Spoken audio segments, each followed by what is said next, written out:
love undercover. I'm just the kind of guy who will love you all over. And you're just the kind of girl who could watch me keel over. Tide is high, but I wanna be your number one. The tide is high, but I wanna be your number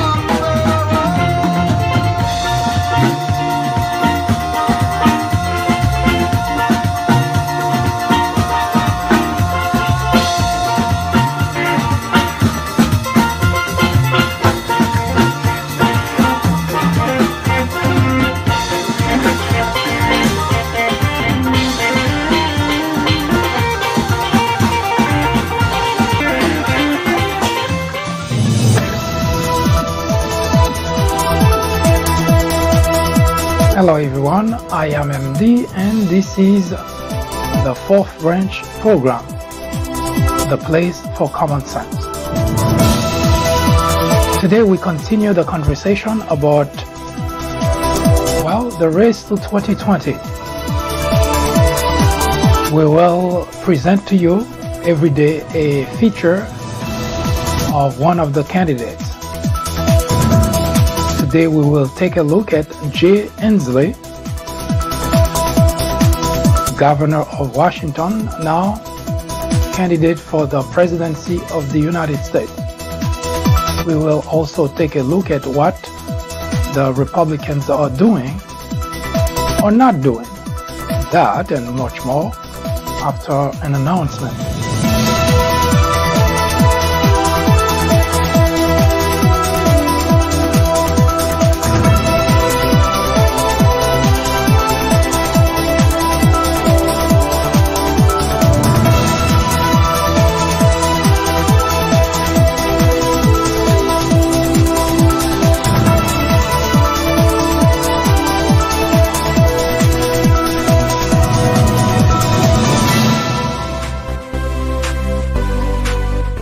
I am MD, host of the Fourth Branch program, inviting you to join me every Saturday at 10:30 a.m. and every weekday at 2 p.m. for discussions of social political issues and to dissect the meaning and the importance of current events as well as to understand topics of legislations.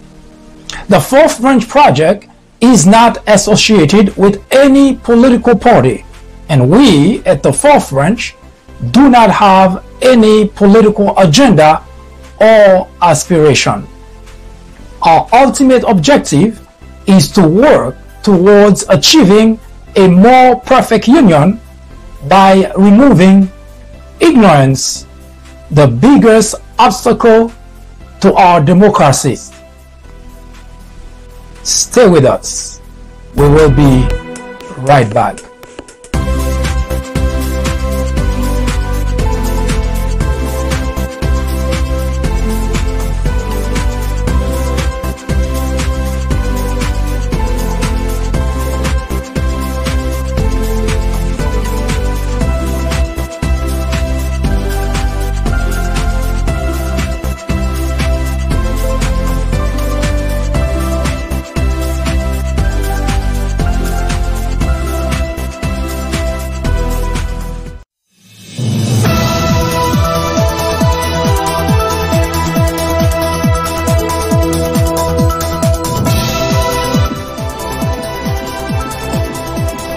Inslee is one of the many candidates joining the ranks of the Democrats vying for the office of the presidency. Who is he? We will delve into his background and bring you, well, important information that may help you make a decision as to which candidate you would like to see as the Democrat nominee for the presidency of the United States. As we mentioned prior, we are not currently looking at which candidate should be or which candidate will be, but rather their backgrounds. What do they bring to the table? What is their major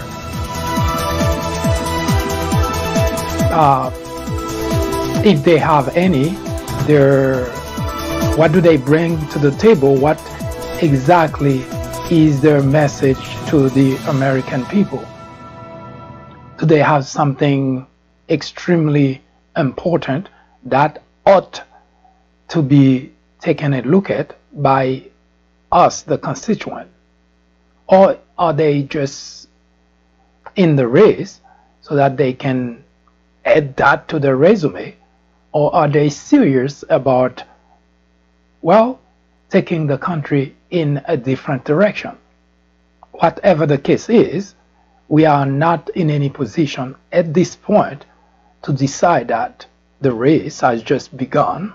Yes, all those candidates are crisscrossing the country in the hope of wooing the constituent, wooing the voters, and trying to make their cases. And as such, you can expect that there is going to be a lot of noise in your ears. At some point, at some time, even in any particular day, you may even have more than one candidate in your state trying to grab your attention. Now, what matters to you is the most important aspect of this whole thing, and as it is already pretty obvious, all of the candidates are trying to get to you by bringing you the type of message that they think or they know that you're looking for. Now, we at the fourth branch, because we don't have any stake on either political party, we will bring you forth different aspects of what those candidates are saying, what they present, their values of whatever that they have in mind.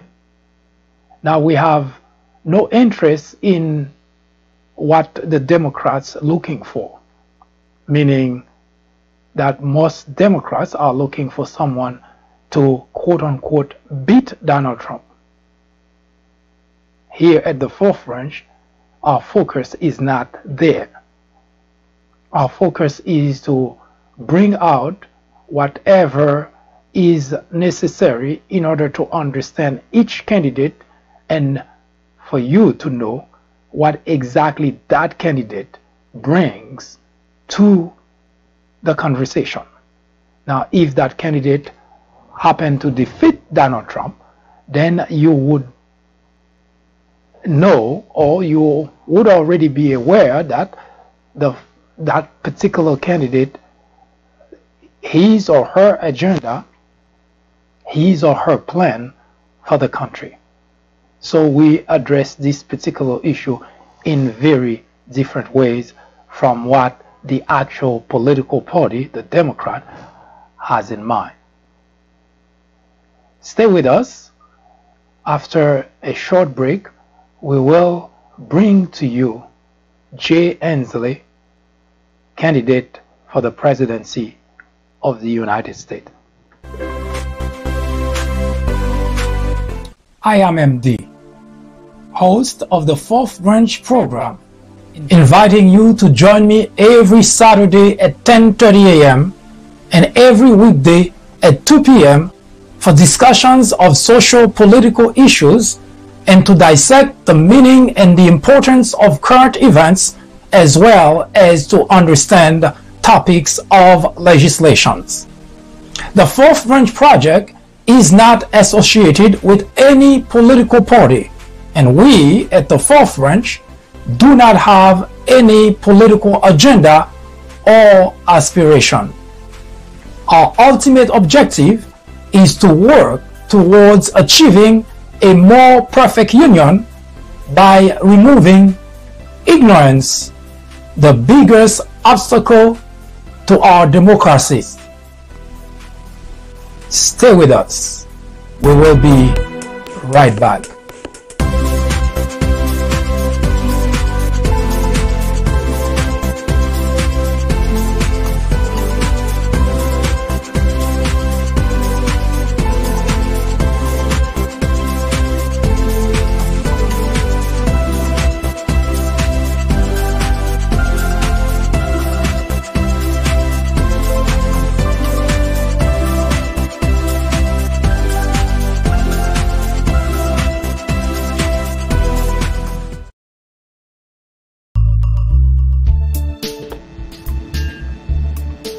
Before the 2016 presidential election, in other words, before Donald Trump, presidential election came every 4 years and was mostly a boring aspect, a boring event. Yes, it was always the time when many people would decide that they would go to the poll to change the individual in the Oval Office, to change those legislators in Washington, depending on how we feel about what those people have accomplished. If we're upset, we get rid of them. If we're not that upset or we don't care, we simply don't do anything, and at times we don't even participate in the voting process as a form of protest, as if not voting is a protest at all. But 2016 changed everything. It is a year in which the idea of a boring presidential election ended. It ended because Donald Trump bid for the presidency of the United States. But after the outcome of the election, we could have fallen back to what it was before. We could have just, resume the boring aspect of, there's going to be another presidential election. You're going to hear the Democrats bash the Republicans, vice versa. And in the end, we the people will go to the poll, we will vote the party that was better at mudslinging. That's the way it has been for several decades, not many decades. That's pretty much how we have been voting for candidate for president, even for candidate for the legislative branch.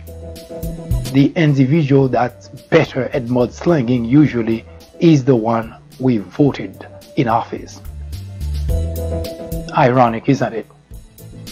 Whenever individuals, voters, constituents are interviewed about the state of the election, when we get closer to the general election, you usually hear people telling you that they're tired of those mudslinging, they're tired of one candidate bashing the other, they're not addressing the issues, they're tired of it, and in reality that's not true. We're lying to ourselves, because we have several decades of stats that clearly show the candidate who is better at mudslinging, we always voted for that candidate. So the idea that we're tired or we don't like it is just for show. Case in point, 2016, Donald Trump became the president of the United States.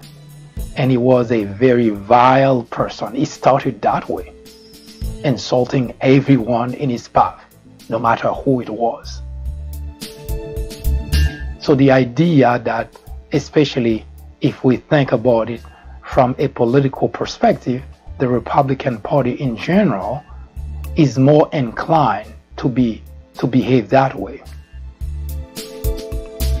They always tired of mudslinging. They're always tired of people saying or doing the bad thing. I can go as far back as really 2012, during the time that Mitt Romney was bidded for the office of the presidency, and in his quest to become the nominee, he did what Newt Gingrich at that time referred to as carpet bombing. And the end result was pretty obvious. Mitt Romney became the nominee for the Republican Party. That's pretty much the way it has been. Now, you can argue it if you wish to, but it doesn't change the facts. If you can go as far back as you want to go, and you will find out that the individual who has the most money to mudsling the other candidate is the one, has been the one who always won.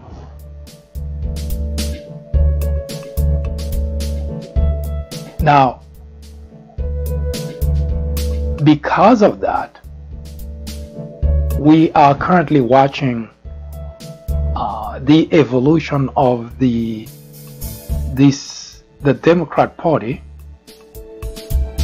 which is not just a crowded field in terms of people bidding for the presidency of the United States, but as of our talking, as if I'm not mistaken, we already have two new individuals who jumped into this race in the Democrat side. In other words, the field is very crowded. I call it the road to 2020, and the road is pretty congested.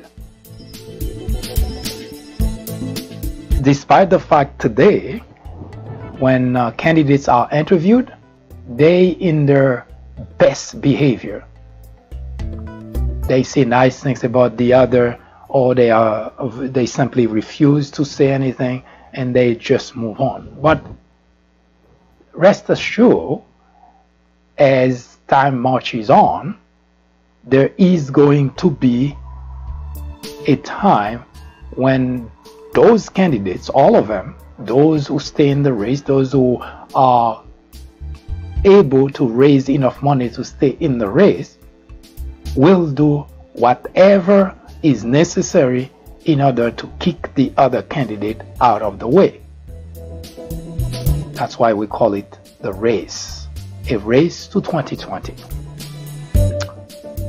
So as such, we take it upon ourselves very early on to look at each candidate and see what exactly do they bring, what do they have, what is their major, the most important issue, what is the most important issue they try to resolve, that they think the country ought to resolve.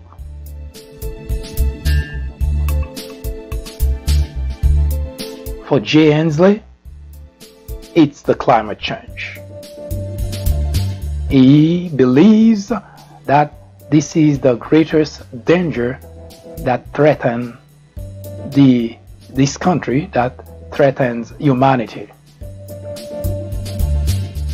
Before we delve into that aspect of his campaign, because he is betting his success on that, let's take a quick look at who Jay Inslee is,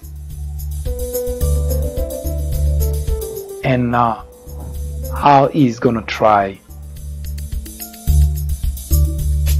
to bring that message to the audience, not just Democrat voters, but to the rest of the country, and convince the constituent that he is the right person for the job.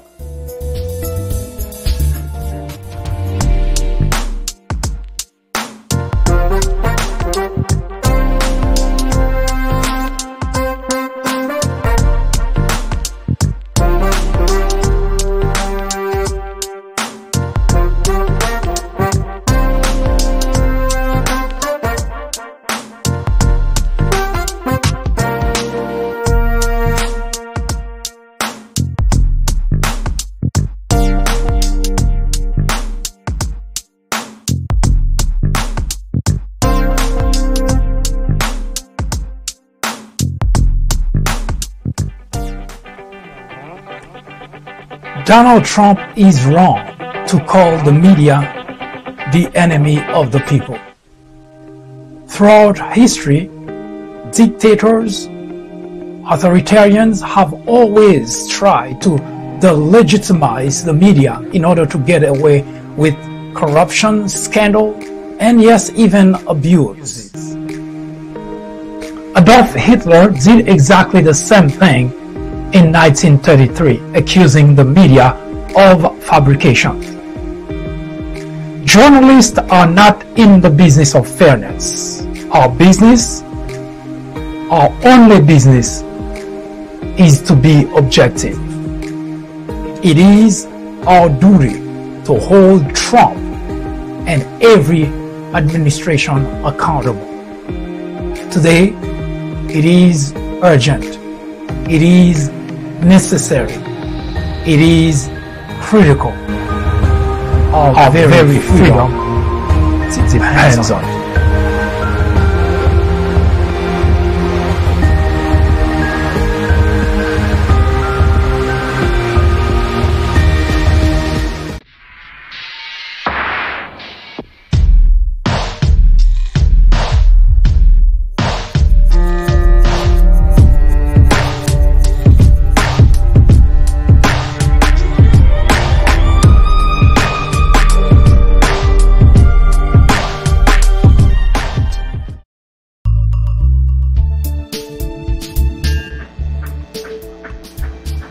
Who is Jay Inslee?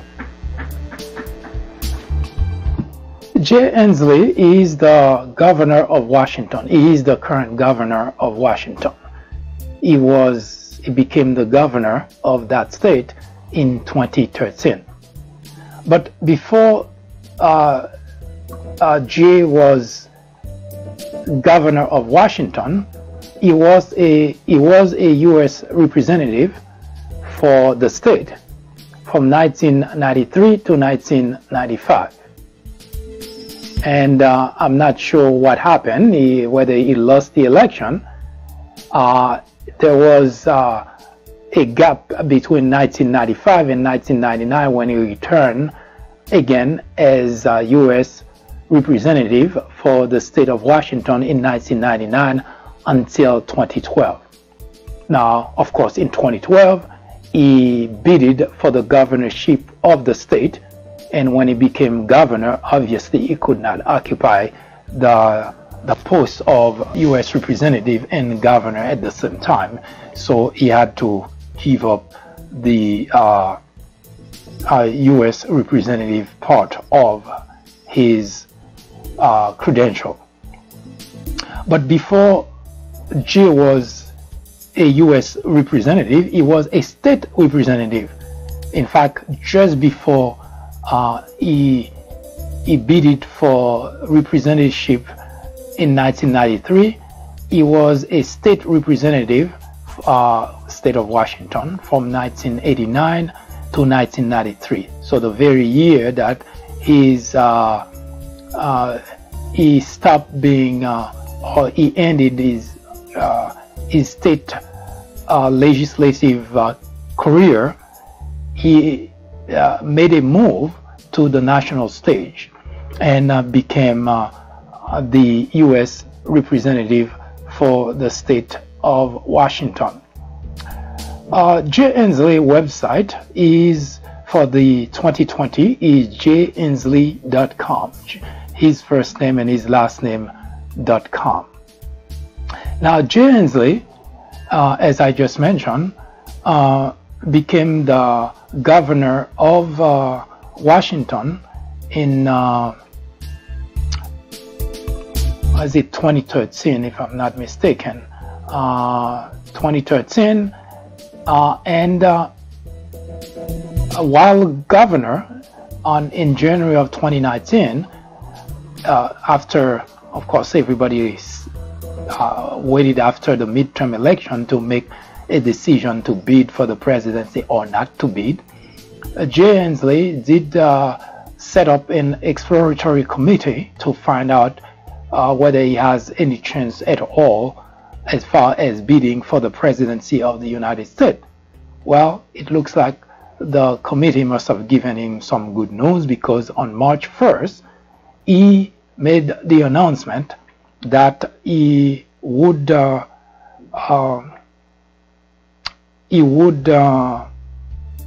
bid for the presidency of the United States. So he became the first governor to actually jump into the race.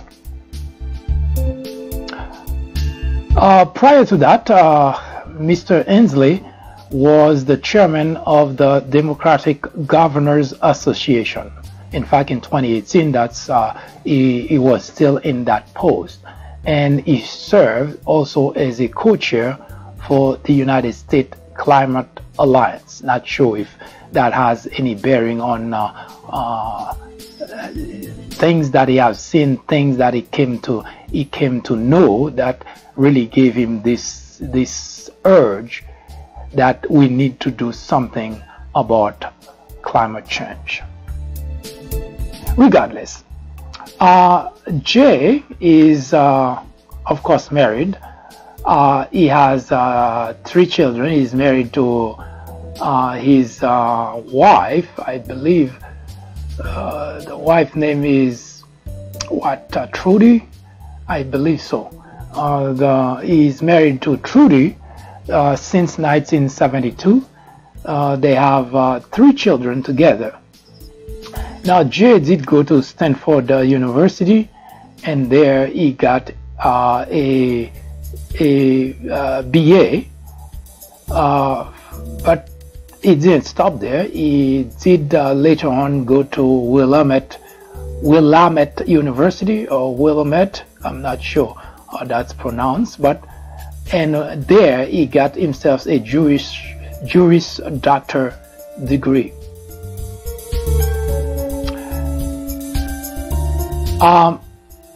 Jay believed that the greatest threat to our society today is climate change. And in fact, Jay has made it a very important part of his campaign, no matter where he goes. Although he talks about other issues just like all other candidates, but it seems that he makes climate change his #1 priority. In other words, if Jay were to be elected president, you can pretty much rest assured that he would just like when Obama became president in 2009, when the first thing that he did, he addressed what was the most important to him was healthcare. So if Jay were to be elected, now we can pretty much rest assured that that's the first thing he would tackle, because he does believe that climate change is going to threaten our very existence. Now, is there some truth to it? We'll delve into that just in a moment. Jay is 68 years old. He's been governor for 9 years now. Now, as I mentioned to you before, he was House Representative from 1993 to 1995, and then again from 1999 to 2012, and before that he was a state representative from 1989 to 1993. So Jay is going to try his best to push this particular aspect of his agenda to the forefront. Now, before Jay jumped into the race, he was not really a well-known individual. It's not a name, it didn't make any, there was nothing exceptional about Jay, of course, being the chairman of the Governors Association. Now, in the political arena, especially among the governors, Democrat governors, that is, he was well known. But as far as the public is concerned, Jay is not a name that really would mean anything whatsoever. Now, the climate change, as you most likely have witnessed, there is this new movement that's been going on in Alexandria Ocasio-Cortez, who made news by actually defeating a veteran in politics, three-term veteran in politics, and became the U.S. representative for the 5th District of New York. Obviously, this issue has been on the forefront. Now, there is no need for me to tell you that Republicans, every step of the way, have been mocking, ridiculing the whole idea. It's something that we will talk about in a short little while to present to you another aspect of the major problem that we've been confronting in this country. And I have yet to understand why the Republican Party always take the position of opposing something that is good for the nation, that is good for the constituent, and that can be, or that may prove to be, one of the major issues as Jay Inslee is trying to push on. Now, we did do a program, the Green New Deal, in which we started to talk about it a little bit, and we will come back to that again. But the one thing that we need to, at the very least, get a sense as to why we having the problem that we're having when it comes to those type of issues, is to try to understand it not from a political perspective, because those are not political matters. They are more important than just politics. Now, Jay pretty much bet the future of his candidacy for the presidency of the United States on climate change. Now, I'm sure as a governor, he has a lot of experience in governing, as executive, and also as a business individual. He has a lot of experience, but he actually he made the announcement of his candidacy by using climate change as a springboard to come to the forefront. Now, it is an important topic, and we will give you a glimpse that not really addressing climate change today. We will not dwell on it, but we will give you a glimpse as to whether what Jay Inslee has in mind, whether it is that important, or should we, as most Republicans have done, shrug off the whole idea altogether. Is it just a hoax? Is there climate change? Why should we worry?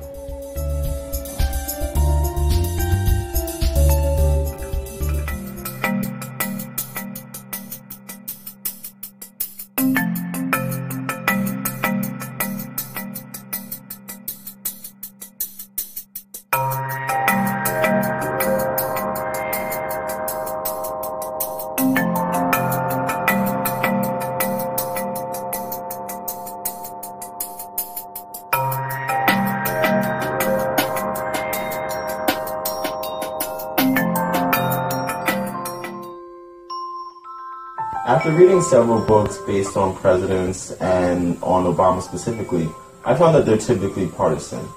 The Obama legacy targets the heart of the issue by giving credit to the president where it's due, but definitely coming down hard on Obama on his bigger failures, like his handling of the Syrian crisis. If you are in college, going to college, you are an educator, a faculty member, or someone with interest in government or politics, The Obama Legacy is definitely a book to read. My professor recommended The Obama Legacy. A friend actually recommended The Obama Legacy. I would highly recommend this book for anyone, whether for academic use or leisure reading. I would recommend this book to anyone out there searching for an impartial and unbiased look into Barack Obama's tenure as president. I would definitely recommend this book as a good read for both liberals and conservatives.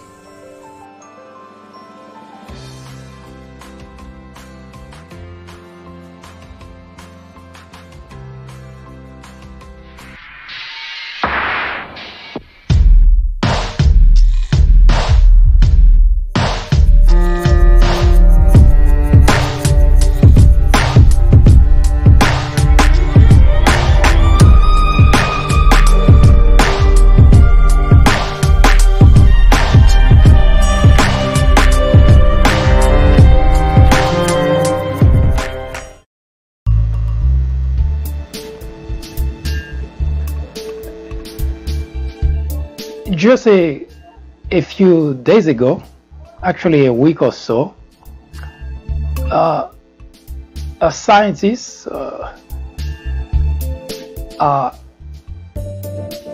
noticed that there is a glacier the size of Florida that broke away from its, well, what you would call position, original position. Now, every so often, just a side note, there are pieces of, of glacier that break away. Usually not. It's sizable. It could be sizable, but it usually doesn't worry the scientists much, because there are a lot of vibration underground, under the sea, and a lot of movement, a lot of activity. Those things tend to happen. But when you have the size of a state, of the state of Florida, a glacier the size of the state of Florida breaking away, which means it will be moving away from its original location, and in the process going away and melting. In other words, sea level rising. Those things start happening more and more often, and that is the very direct, observable proof of the climate warming up. And that's exactly what climate change, that's what those individuals who are fighting for something to be done about climate change, that's what they have in mind, that's what they're afraid of would continue to happen. And should we really worry that if those things continue, that mankind will be affected, impacted? The short answer obviously is yes, because as we have sea level rising, then we know flooding, the devastation will follow suit. And in certain parts of the world, those things have been happening, and we see the damages caused by this type of changes. In past presentation, I provided to you this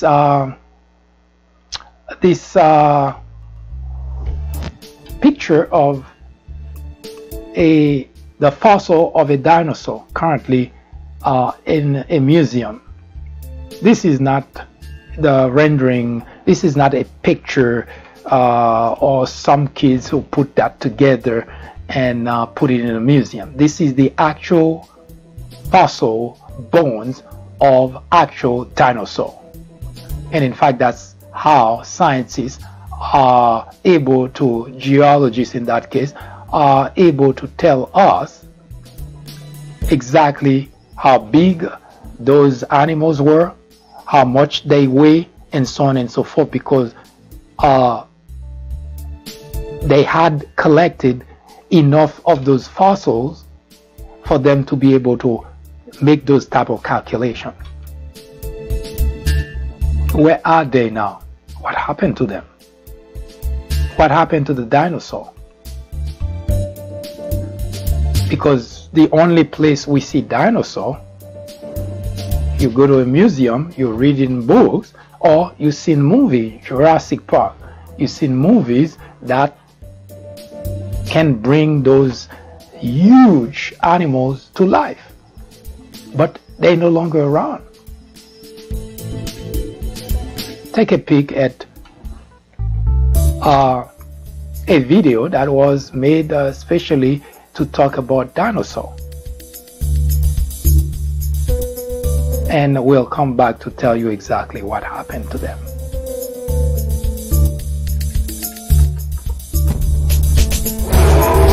Since its discovery in the 19th century, dinosaurs have been fascinating the world. Some were so large that their dimensions are hard to believe. Top 10 biggest dinosaurs. Number 10. Giganotosaurus. Like most of the great carnivores, it lived in the Cretaceous period, between 99 and 96 million years in Argentina. It measured 42 feet in length, 13 in height, and weighed 8 tons. His skull was a little more than 4.9 feet. It was so large that it was supposed to feed on Tyrannosaurus-sized prey. However, he had a weakness: speed. Do you see those bulky legs? It is because his femur was larger than his tibia, making him an animal quite heavy and unable to run at great speeds. That is why he is thought to be a predator of ambushes. Number 9. Carcharodontosaurus. Its name means shark-toothed reptile and refers to its fearsome sharp teeth. He lived in the Cretaceous period, between 113 and 93 million years. I'm sure you get the picture. That we have millions of years ago, we had dinosaurs. Today we don't. Now, as you can see, those were huge animals. And yet they could not escape climate change. What happened to them? Well, a lot of things happen. Earthquake, flood, volcanoes. Our planet shifted, changed. Now the dinosaur did not have any way of preventing those things from happening. They did not have any way of escaping their fate, and they did not have any way of preparing for those devastation. We humans do. But instead of working towards a solution, Republicans mock people who come up with ideas. They ridicule them. Even the President of the United States jump on the bandwagon to ridicule people who are trying to prepare for those type of situations.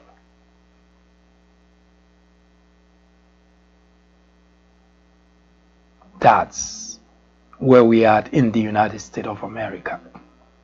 We'll come back to give you a sense as to why we have so much difficulty solving any problem in the country. We call it big divide, but in reality, there is no big divide. And we'll show you in just a moment.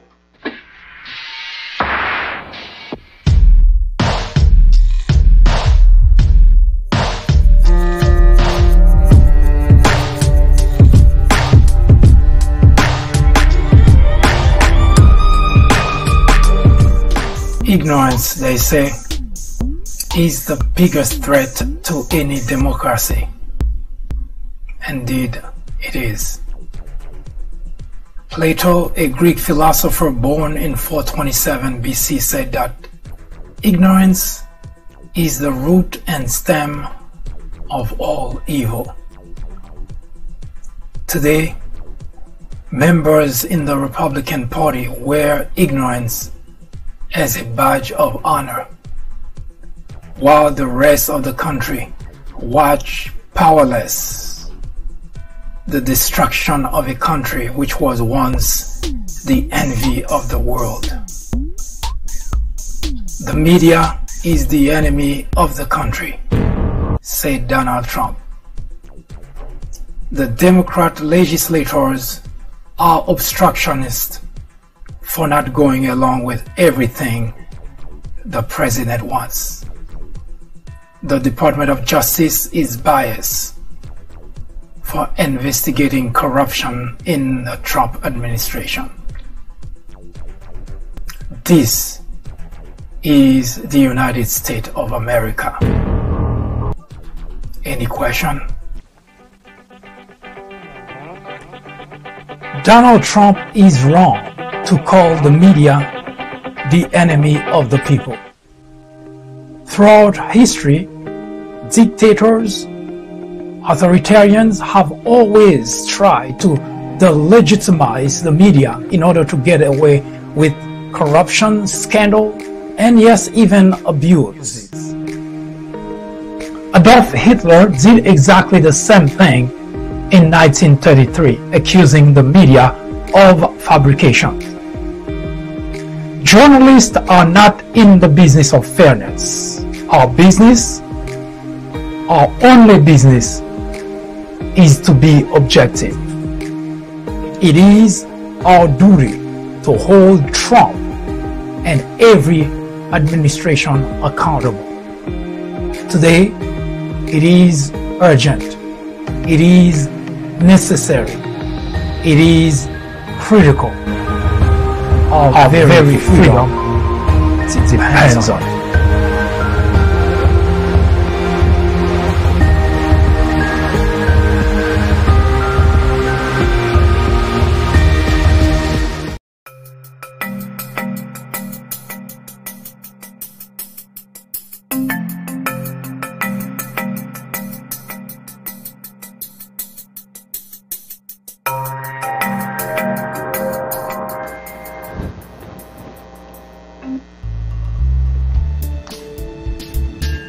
For a reason that sometimes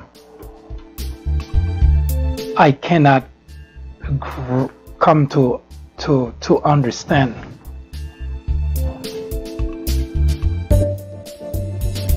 the Republican legislators have made it almost a business to oppose anything that would benefit the constituent, that would benefit the country. I have yet to understand it. Now, it is one thing if someone presents something to you and you think it has no value, then this is what we have the legislative branch for. Then the debate is taking place so that the rest of the country can watch the debate taking place, like in the case of the climate change, for instance. Now, Democrats keep bringing that issue to the surface, and Republicans simply reject the idea. Now, just recently, if you recall, Mitch McConnell refused for any debate about climate change to happen in the Senate. How do you solve a problem if one party, once in power, in that case, the Senate, is controlled by the Republicans? Now, if you do not,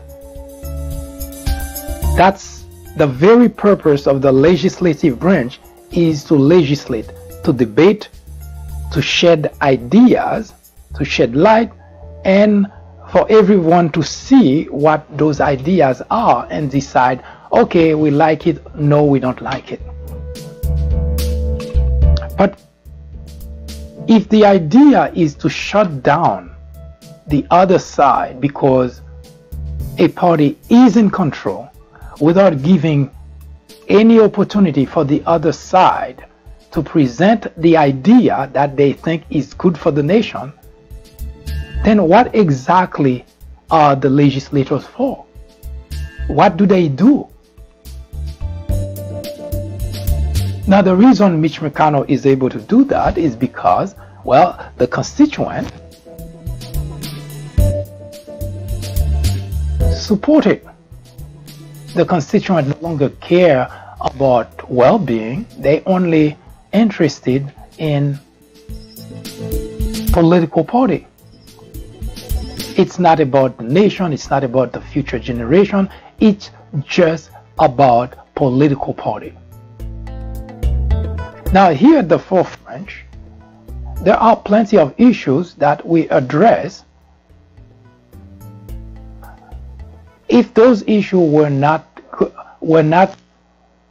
going to impact a large sector of the population, let's put it in a different way. If those issues were going to impact only Republicans, since they want certain things to be a certain way, you say, well, let the Republicans deal with the outcome, with the aftermath of their choices. But unfortunately, when Republicans make choices, bad choices, they're not the only one who are going to suffer of the consequences.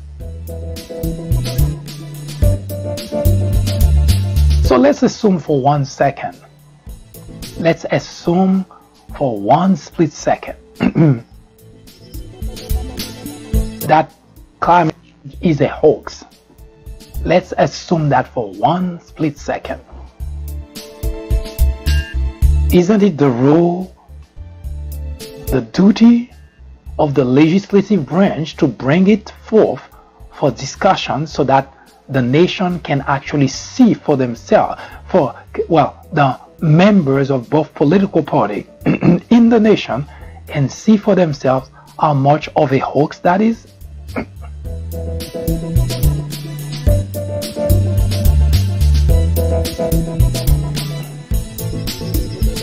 Again, for a reason that sometimes I fail to comprehend.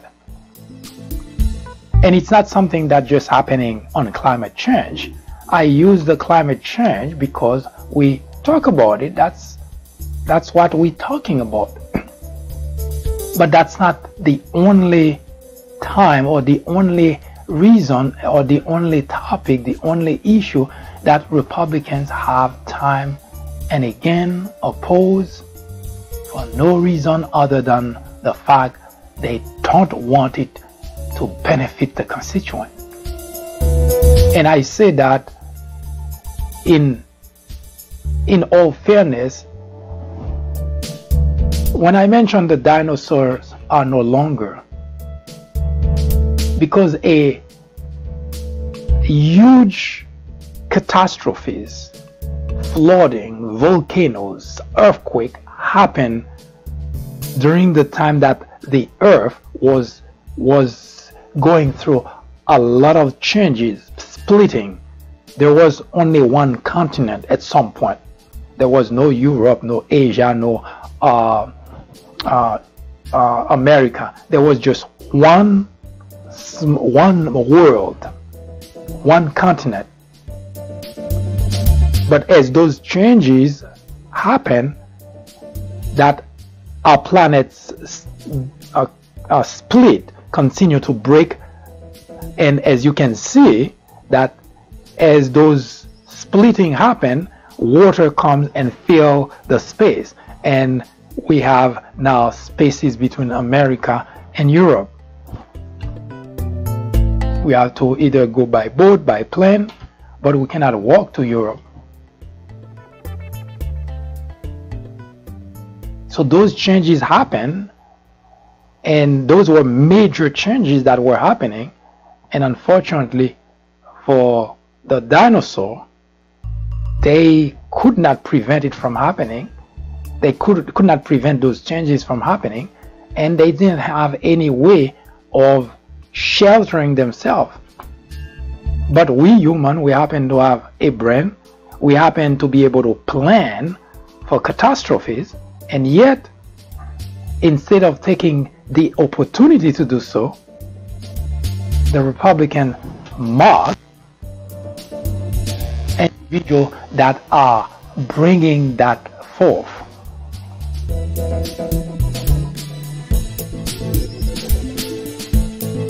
If indeed the Republicans believe it's a hoax, why not let the discussion happen publicly so that they can present their side, the Democrats can present their side, and the public, the constituent, those who are going to be affected the most and most likely first, can make a decision on that.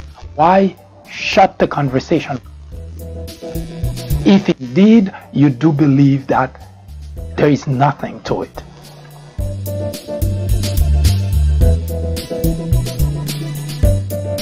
As I mentioned, the very reason that sometimes we have to address those issues here is because we too are impacted. Society will be impacted by what's going on. The huge glacier that just got displaced broke away from its original location. Now it's not gonna melt overnight, but it's melting, because the minute that the glacier breaks away, it is a guarantee that it's gonna melt slowly, gradually, and sea level will rise. Now if we start having those happening more and more frequently, flooding will become one of the things that we wake up every day to have to worry about.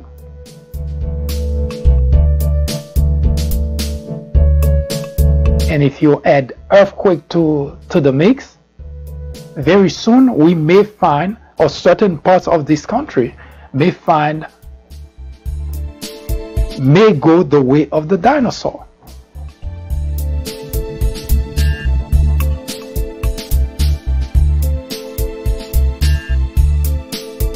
Why prevent?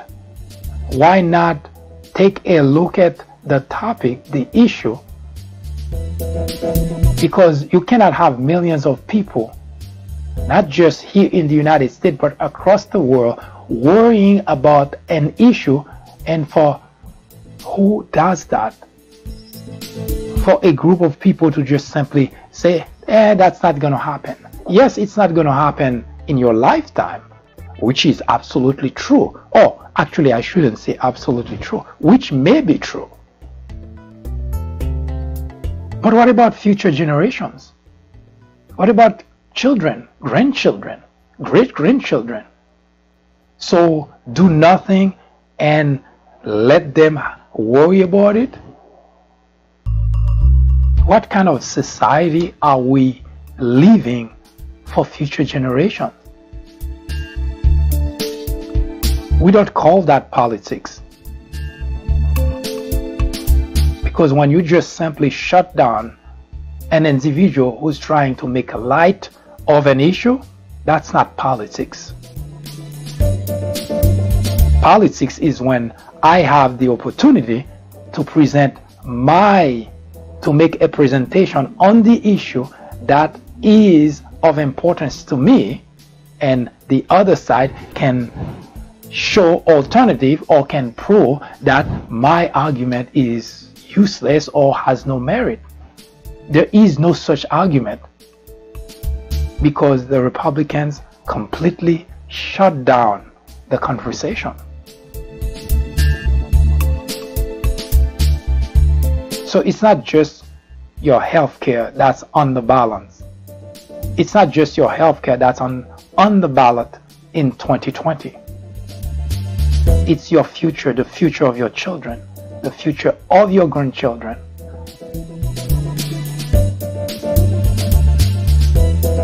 And that should be of great worry to you if you have any concern for your children and your grandchildren. If you care about the future generation, the Republicans simply say, we don't care.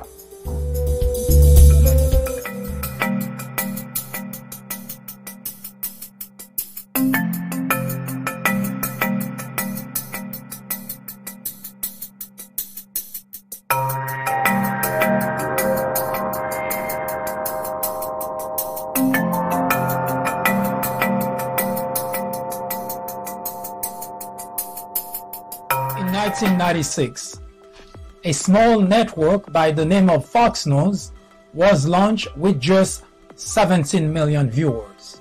Today, with over 100 million people watching regularly, Fox has become the greatest threat to our democracy, constantly bombarding the airwaves with false information, distortion of facts, and outright lies presented to its audience as news. Fox has created an army of blissful ignorance. According to a survey, 82% of Fox viewers are ignorant of facts and the truth. To keep millions of people in ignorance not only prevents democracy from flourishing, but it also clears the path to authoritarianism, to dictatorship. Martin Luther King Jr. said, "Nothing in all the world is more dangerous than sincere ignorance and conscientious stupidity." Let me finish by saying that democracy cannot survive in an environment where truth and facts do not matter. At Fox, truth and facts do not matter. Indeed, democracy in America is in jeopardy. It is a crisis the country can no longer ignore.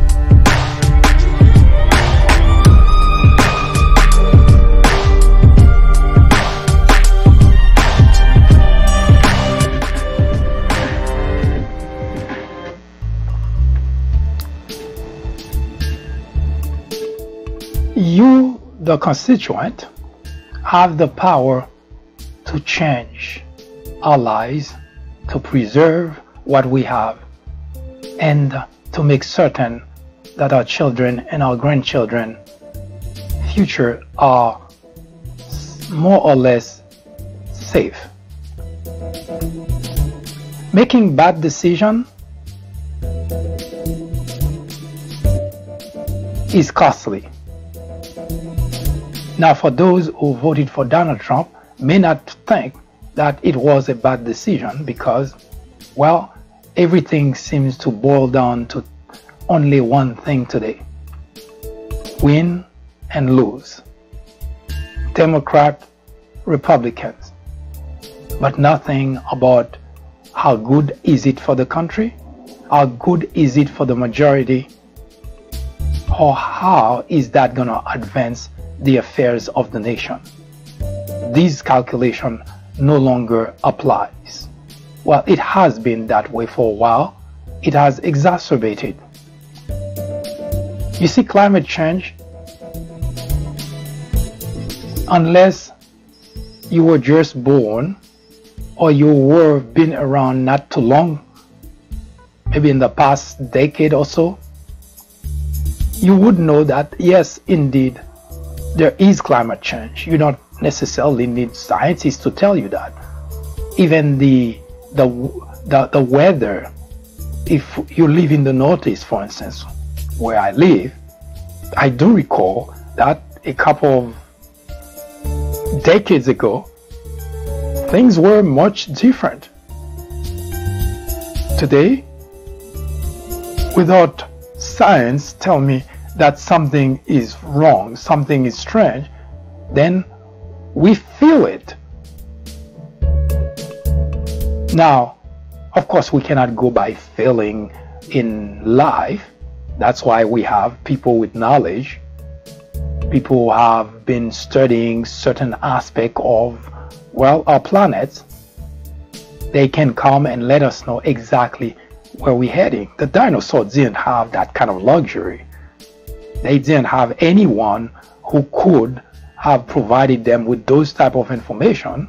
That's number one. And second, even if they did, they could not build themselves shelter in order to escape the catastrophes, the disasters that happen millions of years in the way. Ironic, isn't it? We human, we are doted with a brain that can help us escape those dangers, those disasters. But instead of using that brain in order to figure out how to go about fixing the problem, we ridicule those who bring the problem forth. We ridicule those who keep warning us that if we do nothing, there will not be future generations. Just like the dinosaur no longer exists, the possibility that the human race could be erased by some catastrophes is not far-fetched.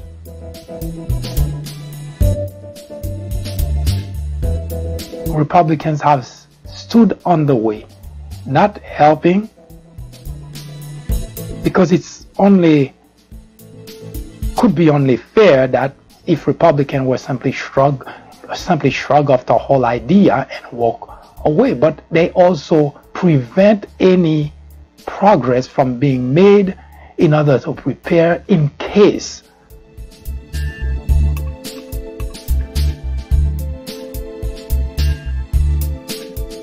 and they have been, Republican legislators have been doing that for many decades now.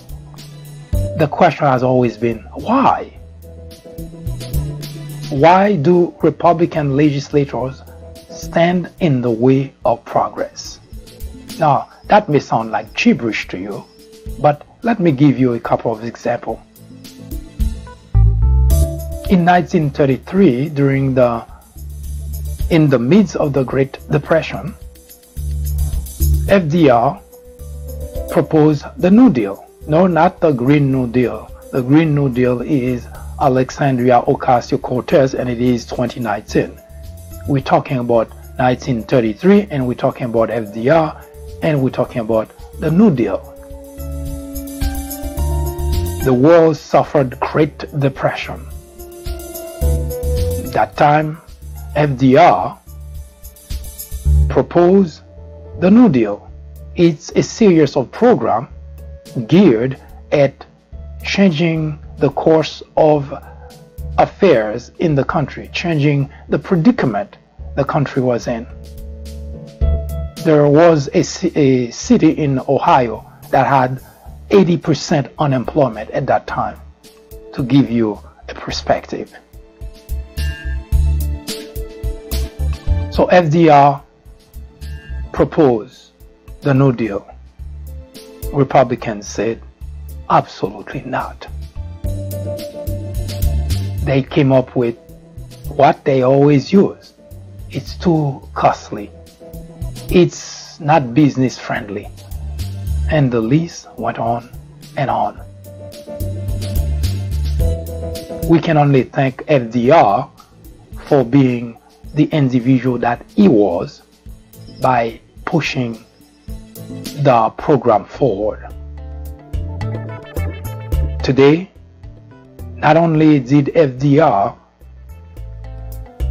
save the country from plummeting further down, but he has become one of the best presidents the country has had.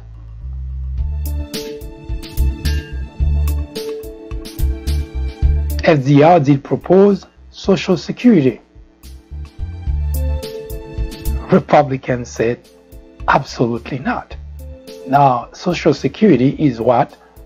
People who are retired, people who are 65 or older. It's a financial assistance, a check received from the government. Yes, the Social Security that your parents, your grandparents, and when you retire, you will collect that Social Security. Republicans overwhelmingly say absolutely not. Anything that's good for the constituent, Republicans oppose it. And it's not something that's happening just today. It has been happening throughout the existence of this country. The question is why? In 1965, Lyndon Johnson, continuing what FDR started, FDR provided Social Security for people who turn 65 or older, who retire from their work. Lyndon Johnson said, why not also cover them, give them health care? Because as we get older, we tend to be sicker. And as we get older, we no longer work, which means our health coverage ends. So Lyndon Johnson came with Medicare to cover retirees, people who turn 65 who can no longer work. Republicans say absolutely not. As you can see, it is a pattern that issues which impact a large sector of our population, solutions that help our constituent, Republicans always stand in the way.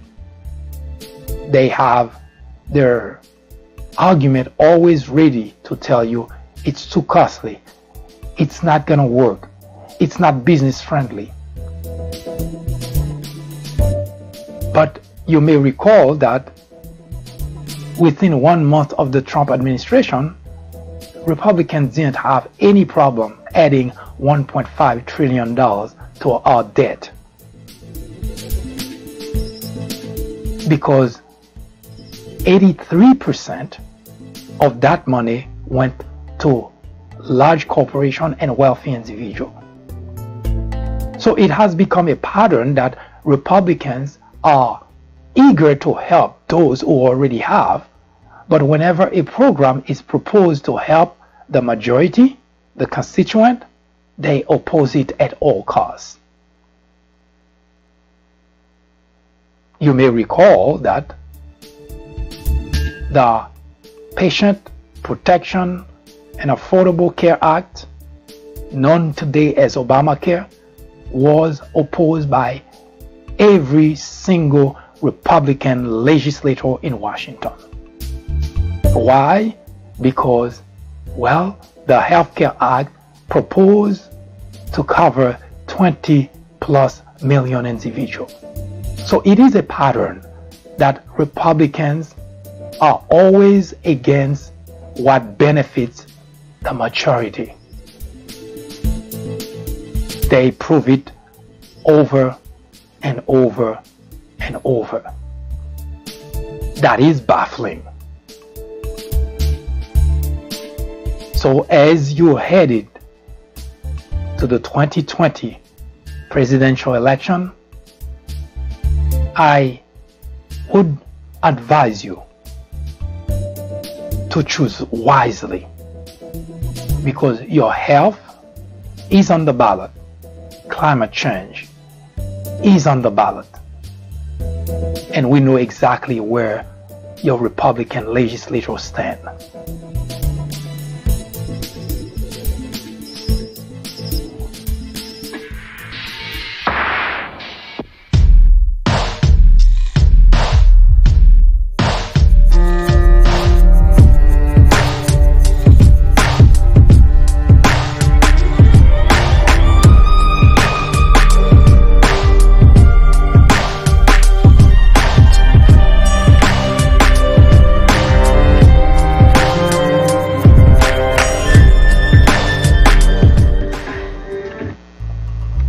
I hope those information were valuable, or at least give you perspective in regards to this new environment created, which is the political environment which threatens our very existence on this planet.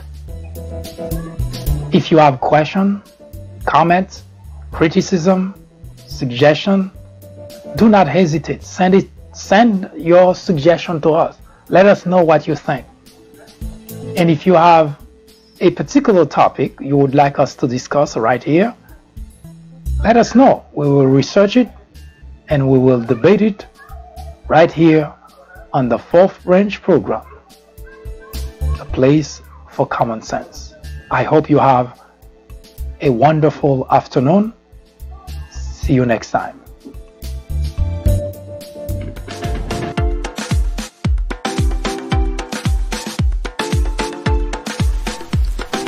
The Fourth Branch podcast is brought to you in collaboration with the People Branch publication, which can be found on the People Branch website, located at peoplebranch.org. That's peoplebranch.org. That's peoplebranch.org website, in which you will find a number of very interesting articles.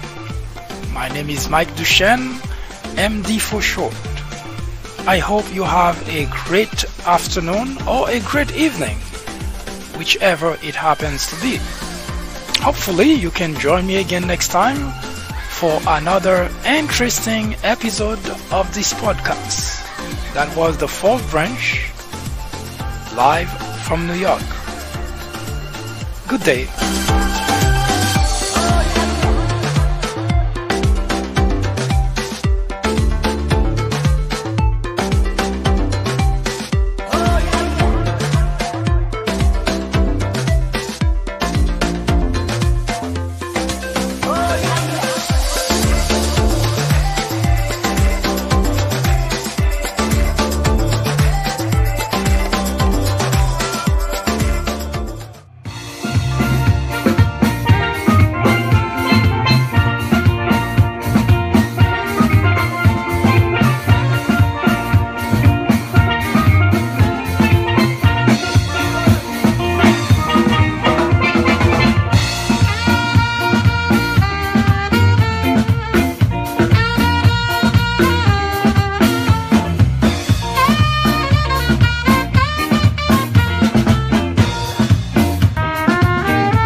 you all over.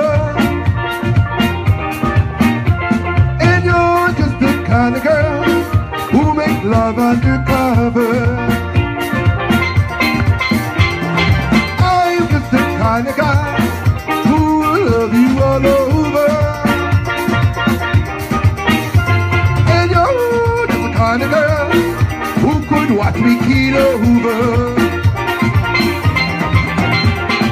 Tide is high, but I wanna be your number one. The tide is high, but I